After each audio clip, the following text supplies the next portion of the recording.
Tere, te vaatate Eesti Kaitseliidu juubeliaasta saatesarja 20. saadet. Meie riigi suur juubeliaasta, mis eile lõppes ja algas juba 101. Eesti Vabariigi iseseisvusaasta ning Kaitseliidu juubeliaasta on omavahel nii tihedalt põimitud, et vahetevahel tekib küsimus, et kas nende vahel saabki vahet üldse teha. Mäletate, me oleme korduvalt Kaitseliidu saatesarja jooksul rääkinud, et Kaitseliit loodi Eesti Vabariigi ajutise valitsuse kõige esimesel koosolekul, kõige esimese käskkirjaga 11. novembril 1918. aastal. Ja nüüdki, kui me tähistame oma riigi 101. aastapäeva, on kaitseliitlaste rühmad Tallinnas traditsioonilisel kaitsejõudude paraadil oma kindlal kohal. Kuidas aga saadakse paraadile, mida tuleb ühel kaitseliitlasel selleks teha? Sellest meie tänane saade räägibki. Harju Malevas algas hiljuti uus sõdurioskuste kursus. Veebruari alguses oli kursuslastel esimene kokkupuude päris lahingrelvadega. Automaat ja AK-4 peab kaitseliitlane tundma nagu oma 5 sõrme ja teadma une pealt kõiki ohutustehnika reegleid. Relv võlga, kaitseriiv maa, sihitav tühilask, sõrm relvaraamile, sihtmärg jalakontroll, relv liigub alla, kaitseriiv peale, lahinguvälja kontroll, 3 püsti. Oleme oma varasemates saadetes rääkinud ka sellest, et Kaitseväes ja Kaitseliidus on käibel uued laskekäsklused. Iga liigutuse jaoks enam eraldi käsklusi ja meeldetuletusi ei anta. Põhjus on lihtne.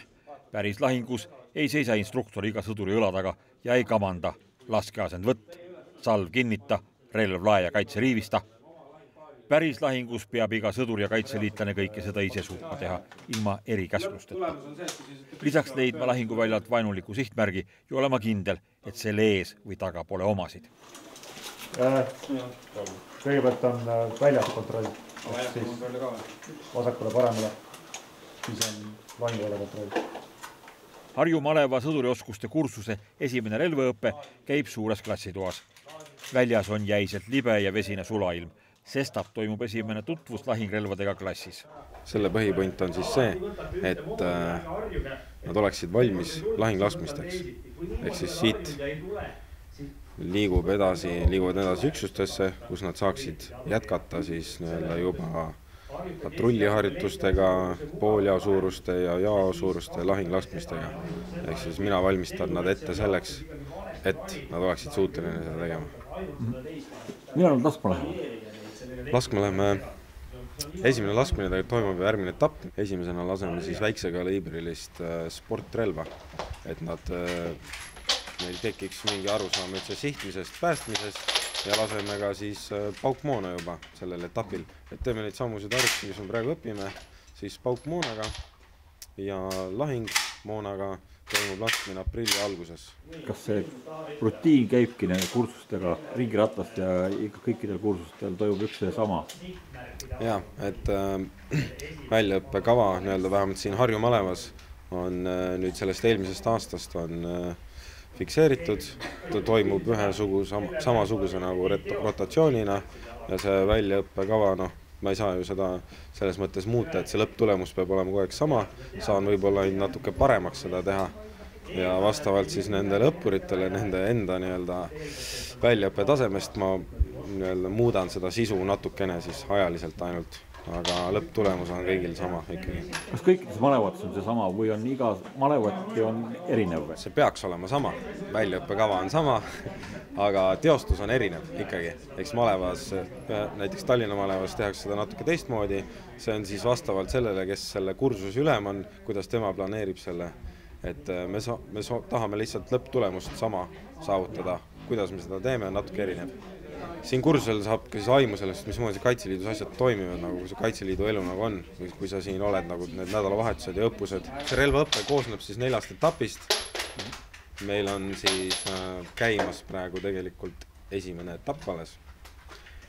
Ja järgmine etapp ootab neid ees siis see samuse õpitud drillimine.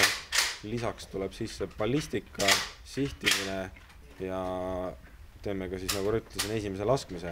Igasugused muud maastikuõpped ja värgid, need tulevad suvel? Jaa, need tulevad mais. Aga mis nagu kõige põhilisem on? eelkõige ohutus. Sest ohutus on A ja O relva käsitlemisel. Esimene on, relva tuleb alati käsitleda, et oleks nagu laetud. Siis on ohutusuund, et relvaga ei vehitaks. Sõrm päästikul tära, et sõrm ei oleks päästikul. Ja 4. on siis veenduda sihtmärgi hävitamises, eks sihtmärk oleks ohutu. Et seal taga ei oleks sedagi? Just täpselt. Kuna ta on praegult teine tsükkel, siis ongi relva esimene käsitlemine. Kõik aastoost alates. Tallinna malevas on aga sõduroskuste kursus käinud juba peaaegu pool aastat. Alates septembrikuust on vastsed kaitseliitlased omandanud esmaseid sõduritarkusi ja veebruari lõpus ning märtsikuus on neil ees juba esimesed päris laskmised. Liita ei suuda. Pigem natuke põlvedest ronksu taha poole ja relv ette. Teatud laskurid siis õpetavad seda, et käsi hoiab eest. Et see annab siis selle täpsuse püsti olla. Kaitseliidu instruktor Viktor Ivanov näitab kursuslastele laskeasendid ette ja tema õpilased kordavad neid. Õppuse mõte on, et iga liigutus jääks lihasmällu. Lahingus pole aega midagi meelde tuletada ja aru pidada, kas ikka tuli kõik õigesti välja. Pidev kordamine võib tunduda tüütu, aga ainult nii, nagu sportlased harjutavad võistlusteks, harjutavad sõdurid oma võitlusteks. Nii, järgmine asi siis, 3 laskeasend, tehke! Kuid ka relva tundmisest, laskeasenditest ja täpsest sihtimisoskusestki lahingus ei piisa. Veebel Viktor Ivanov teab seda omast kogemusest. Ta on tegevteenistuses juba 10 aastat. Alustas Scouts-pataljonist, teenis ka sõjaväepolitseis ning on olnud 2 korral missioonil Afganistanis. Seejärel tuli aga Kaitseliitu instruktoriks. Siin koha peal tegelikult on meil täna teoreetiline tund. Räägime siis positsioonide valikust. Ehk positsioonide valikust selles mõttes, et kuidas reageerida, kuhu varjuda, et enne kui metsa läheme, siis baaskursuse või siis kursuslased saaksid aru, mida kus juba teha. Et see oleks selline tänane ka tutvustav. Kas nad on palju relvaõpet saanud juba? Nüüd on nad juba poole peal, tegelikult on juba teoreetiliselt lõpped hakkab selles suhtes eksamite aeg ja siis varsti lähme laskma. Et see on kohe lõppemas. Teoreetiline osa. Kui üks inimene tuleb toorelt, pole varem sõjalist väljaõpet saanud, mitte mingisugust, tuleb Kaitseliitu kursustele, kui palju ta peab enne väljaõpet läbima, et pääseda esimestele laskmistele? Tundides peaks olema see kuskil 30 tundi, aga teoreetiliselt see arv, see on sõltub inimesest. Ütleme nii, et meil on ka siin olnud täiesti, kes on 0 tasemega inimesed, on suutnud 2 päevaga endale selle relva nagu niimoodi omistada, aga on see, kellel on ka järeleaitamistunde vaja, et see tundide kindel nagu lukku panek öelda, et nüüd on nii palju tunde vaja, on natuke keeruline, iga inimene erinev. Aga ütleme nii, et praegu seisuga on piisanud 4-5 nädalavahetusest, iga nädalavahetus meil on 12 tundi, iga päev 12 tundi. Ehk kui me räägime esimesest nädalavahetusest kuni praeguseni, siis iga inimene on umbes saanud 20, 40, 80, ligi 100 tundi juba peaaegu relvaõpet koos nende järeleaitustundidega. Et see on nagu päris palju. Kas väljalangeid on ka? Seda kindlasti. Esiteks osad inimesed saavad aru, et see koht pole neile päris, see elutempo. Siis hakatakse valima kas Kaitseliit või pere, siis mõned kahjuks valivad Kaitseliidu ja siis lõpuks pere, et kindlasti on väljalangeid, aga tõenäoliselt on väljalangemised just selle pärast, et aeg on suurim vaenlane. Ehk töö ja pere ja muud kohustused võtavad selle aja ära, et siin käia. Te olete ise tegevväelane, te olete missioonidel käinud mees, te õpetate päris oma enda kogemuste najal. Et saate seda ka inimestele edasi rääkida, et kuidas teil oma pere kõrvalt seda kõik õnnestub teha? Ja kindlasti, eks 10 aastat ma olen siin juba olnud selles vormis, et eks ma kindlasti olen rääkinud, et kus need valikud teha tuleb, aga kuna minu jaoks on see töö ja tahe seda teha, siis vahest ka juhtub seda, et ma valin kahjuks pere asemel selle töö. Mis rahuldus see annab? See on õpetaja elukutse võlu või? See on hea küsimus, see ei ole esimene ega viimane, kes seda küsib. Ma arvan, et pigem ma näen vabatahtlike motivatsiooni seda teha. Ja see motivatsioon annabki just seda jõudu, et seda kõik edasi õpetada. Ehk just vabatahtlikud on need, kelle pärast ma siin õpetan. Kaitseliidus olemise puhul on see nii-öelda fänklubi efekt või fanatiks olemine on nagu väga tähtis küsimus. See on kindlasti üks asi ja teine, mis ma arvan, on see kokkukuuluvus. et tegelikult päris paljud leiavad siin omale, nagu öeldakse, ühiseid relvavendasid ja päris paljud leiavad ka jäädavad sõbrad endale siit, kui varem nagu ehk, kuidas ma ütlen, see vennastumine ja on päris kõva siin Kaitseliidus. See just see seltskonna hing on, kambavaim on see oluline selle asja puhul. Et siin ollakse ka tegelikult juba, kui ollakse, pannakse vorm selga, ollakse suured sõbrad ja juba ka väljaspool seda nii-öelda vormi kandmist, seda väravat on ikkagi päris paljud nagu suurteks sõpradeks saanud. Ehk elu näitab, et kui on kriisiolukord, siis sealt sõbrad tulevad. Vastane avab tule välja, kus on siin esimese hooga, sealt suulalt avatakse tuli, kuhu esimese hooga varjud? Kuhu taha? Täpselt. Kes oleks arvanud, et läheb selle putka taha, et see on väga vale vastus, et lastakse läbi nagu tulavõist? Puu taga on ka see, et siis ei tohiks sinna püsti põlvele jääda. Mõtlen selles suhtes, et võtame näiteks, et võtame puu taha, siis see ei ole kindlasti varjumine.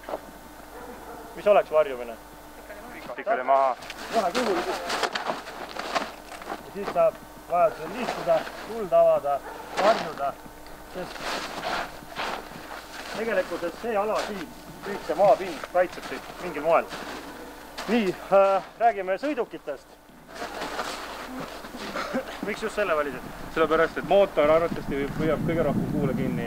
Ja täpselt nii ongi selles suhtes, et auto kõige kindlam osa, kui lastakse, on mootor. Keres samamoodi olen näinud, kuidas tuleb läbi nagu sulavõist 762. Et alati on mootor ja siis kas kõhuli kindlasti, et siit alt lasta või siis võimalusel siit madalalt. Meie saatesarja kaamera sattus Tallinna Maleva sõdurioskuste kursustele esimest korda tegelikult juba oktoobrikuus eelmine aasta, kui algajatele kursuslastele selgitati lõhkekehade ja miiniasjandust. Sattusime ohutustehnika tundi. Et võib juhtuda, et lahinguväljal puutute kokku siis, nagu eelnevalt räägitud, sai lõhkamata lahingumoonaga. Siin mõned näited, näete granaati, püstolgranaadi saba paistab üleval siis miinipilduja miin. Siin siis seal paremal pool pildil üleval nurgas erinevad siis puistmiinid, millest ennem rääkisime, mida on siis erinevate vahendite pealt võimalik siis distantsilt panna, samamoodi need alumised. Kui te liigute asfaldi peal, nagu räägitud, siis asfaldist selliselt miini paigaldada, et sellest jälge ei jää, on väga raske. Et järelikult seal olete kindlal pinnasel, kui on suur miini oht, siis võimalusel siis asfalttee peab mitte maha liikuda. Kõigil kursuslastel on omad motiivid Kaitseliitu astumiseks ja sõdurioskuste kursustele tulemiseks. Katsume neist mõnedega tuttavaks saada. Kairi Laur töötab Maksu- ja Tolliametis uurimisosakonna vaneminspektorina. On aga tegelikult kogu aeg tahtnud saada sõjaväelaseks. Töötan Maksu- ja Tolliametis uurimisosakonnas, olen vaneminspektor, aga huvitav on. Huvitav, jah, selles mõttes, et mul on tunne, et ma õpin siin isegi võib-olla oma tsiviileluks nii mõnegi nipi. Aga eesmärk on edasi minna sõjaväelise karjääri peale, sellepärast ma siin olengi. Ma olen eluaeg tahtnud sõjaväkke minna. Komplikatsioonide tõttu ma sinna ei saanud, ehk siis kunagi, kui minu aeg nii-öelda oli, kui ma olin noorem, siis öeldi lihtsalt, et vabandust, naised, meil ei ole tingimusi teie jaoks. Siis tuli natuke aega tsivilisti elu elada. Kui otse ei saa, siis ringiga saab. Kapral Madis Kolgatuli Kaitseliituses tundis, et ajateenistuses omandatu hakkab ununema. Mina tulin siia eelkõige oma ajateenistusaegseid mälestusi taaselustama, selline 12 aastat tagasi, et siiamaani need vahel nägin unes ja tahtsin nii-öelda seiklusi. Kus te teenisite ja kellena? Mina teenisin Tapa väljaõppekeskuses pioneeripataljonis erikeskjalana. Minu eriala oli mootorrattur Virgats, ehk siis keskjal, kes sõidab mootorrattaga nii suvel kui talvel. Põnev eriala ju. Väga põnev. Seob mind ka minu eraelu ja tegelikult ka minu ametiga. Kes te päriselt olete? Ma olen töötanud mootorratta mehaanikuna, praegu töötan insenerina. Autotööstuses? Jah. Meil on niisugune eriala, mis nagu Kaitseliidule ja Kaitsejõududele on väga vajalik. No kindlasti metalli, puidutöö oskused, inseneri mõtlemine, arvuti, tarkvara, sellised asjad, ma loodan, et minust on kasu. Erik Mores-Klaivert on ainult 17-aastane, aga metsaelu ja isegi relvad pole talle suugi võõrad. Kaitseliitu tuli ta tuttavate soovitusel. Kindlasti saab palju uusi tutvusisid, uusi kogemusi, uusi oskusi, mida ma arvan, et võib täitsa vaja minna ka tavapärases nagu elus, et ongi tuttavad, kõik läbi nende on varem saadud nii relva lasta, metsas käidud, igast selliseid asju nagu õpitud ja nagu pole nagu võõras mulle see asi, mis siin toimub. Ka kindlasti on tulevasel ajateenistuses, siis on seal arvatavasti selle võrra lihtsam, kuna siin toimub see sama asi põhiliselt ära, aga pikema ajaperioodi jooksul. Kes te päriselus olete, mida te teete, õpite? Õpin Tallinna Vanalinna täiskasvanute gümnaasiumis ja töötan hetkel relvad.ee kaupluses klienditeenindajana. Sirle Lilleoja peab enda jaoks Kaitseliidus kõige tähtsamaks spordi- ja liikumisvõimalusi. Kaitseliitu astusin, et eelkõige õppida meeskonnatööd, meditsiini. Kindlasti on minu jaoks oluline ka see, et saab treeningutest osa võtta. Tänapäeval on inimesed nii halvas füüsilises vormis, et võiks ikkagi kõik rohkem trenni teha.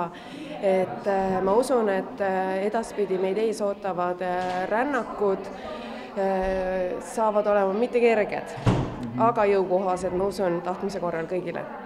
Ootan põnevusega. Kes te päriselus olete? Päriselus töötan müügialal. Müügijuht.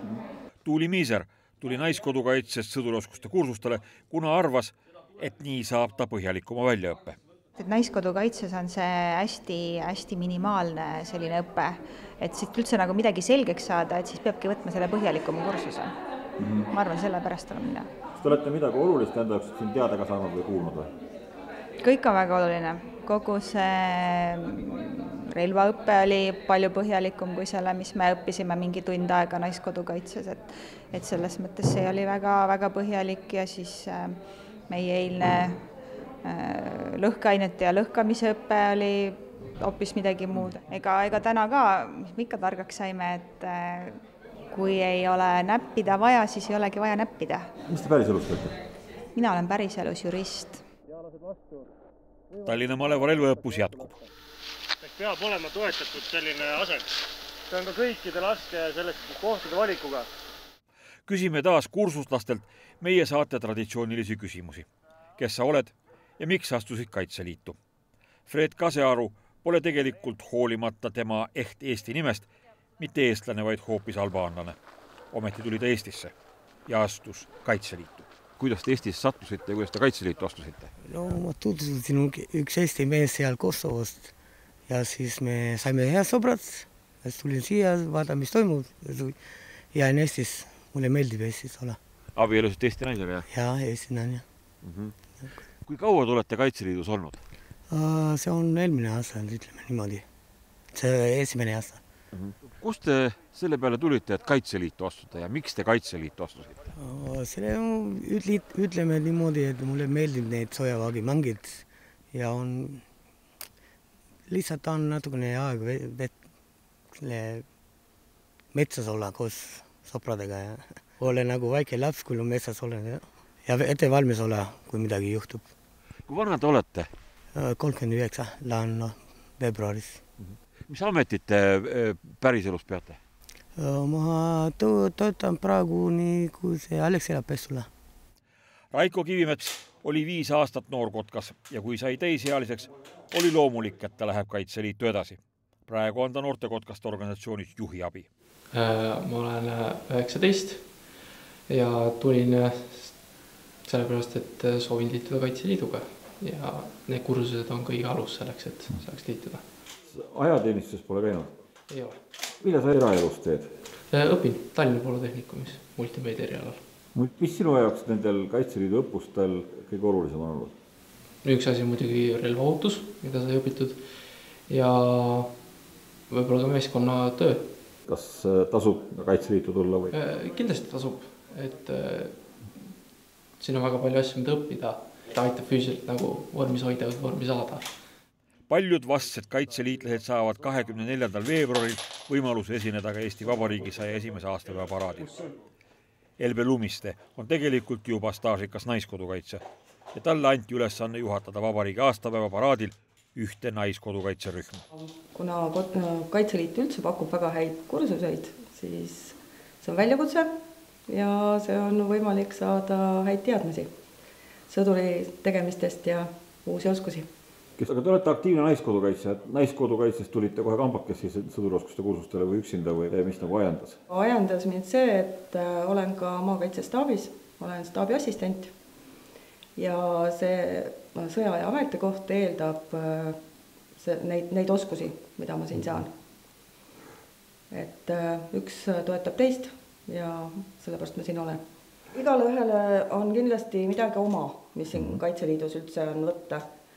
Et üks, mis on kindel, et väga hea seltskond on, hästi palju kogemusi, väljakutsed iseendale, eneseületamised, uued teadmised, sõbrad ja loomulikult selline sügav uhkus kuuluda nii suurde organisatsiooni.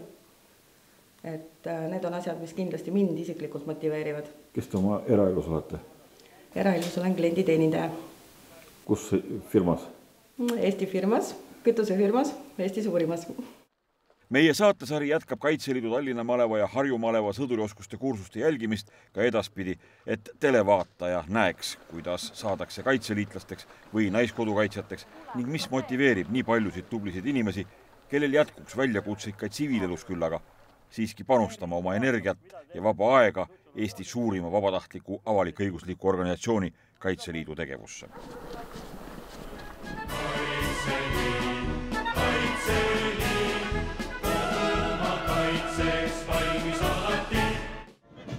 Ja ongi taas käes Eesti Vabariigi sünnipäev. Sel aastal tähistame juba 101. aasta möödumist päevast, kui avaldati manifest kõigile Eestimaa rahvastele ja kuulutati välja Eesti riiklik iseseisvus.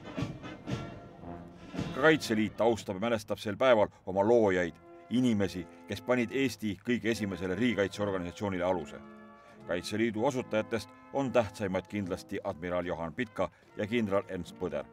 Peale Eesti Kaitseliidu asutamist 11. novembril 1918. aastal sai vast loodud sõjaväestud oma kaitseüksuste esimeseks ülemaks kindralmajor Ernst Põder, kelle 140. sünnipäeva tähistati Tallinna sõjaväekalmistul 10. veebruaril.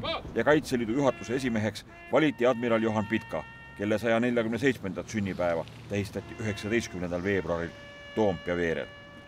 Mõlemad Eesti riigi sünni juures olnud ja selle relvajõudude loomisel ning vabadussõja heitlustes otsustavatel hetkedel kaasa teinud väejuhi sünnipäevad on justkui saatuse näpunäitel vahetult enne Eesti Vabariigi sünnipäeva.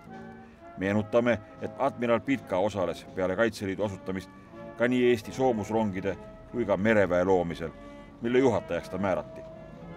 Kindralmajor Põder aga juhtis Eesti vägesid kriitilisel vabadussõja alguse perioodil ning võidukas Landesveri sõjas. Samuti oli just kindral Ernst Põder see mees, kes isiklikult juhtis 1924. aasta detsembriputši ajal naaberriigis saadetud kommunistlike võimuhaarajate tagasilöömist. Nende kahe mehe idees sündinud Eesti Kaitseliitu nimetatakse aga vahetevahel tänapäevalgi Eesti riigi sünnitunnistuse hoidjaks. Eesti Kaitseliit 100, see tähendab ju seda, et see on mingisugune vahemärk, kus me võtame mõõtu, kus me vaatame, arvestame, hindame oma minevikku ja hindame oma tuleviku perspektiive. Me peame kogu aeg vaatama ettepoole ja küsima, mida me saame teha, et see riik kestaks. Ja kui me vastame ja leiame õiged vastused oma küsimustele, siis see riik kestabki. Meie mõttelaad peab olema igavikuline. Kaitseliit on Eesti riigi läbilõige.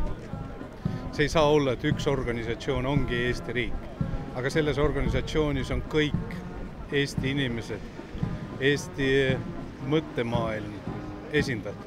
Eesti riik selle kõige paremas tähenduses. See, mis on meie kirjas, meie põhiseaduses, see kõik on Kaitseliidus esindatud. Me peame küsima lihtsaid küsimusi. Kas vaba tahe ja vaba tahte baasil üles ehitatud riigikaitse on aastal 2030 vajalik ja relevantne? Ja kui vastus on jaa, siis on meil väga hästi koostatud arengukava. See ongi visioon.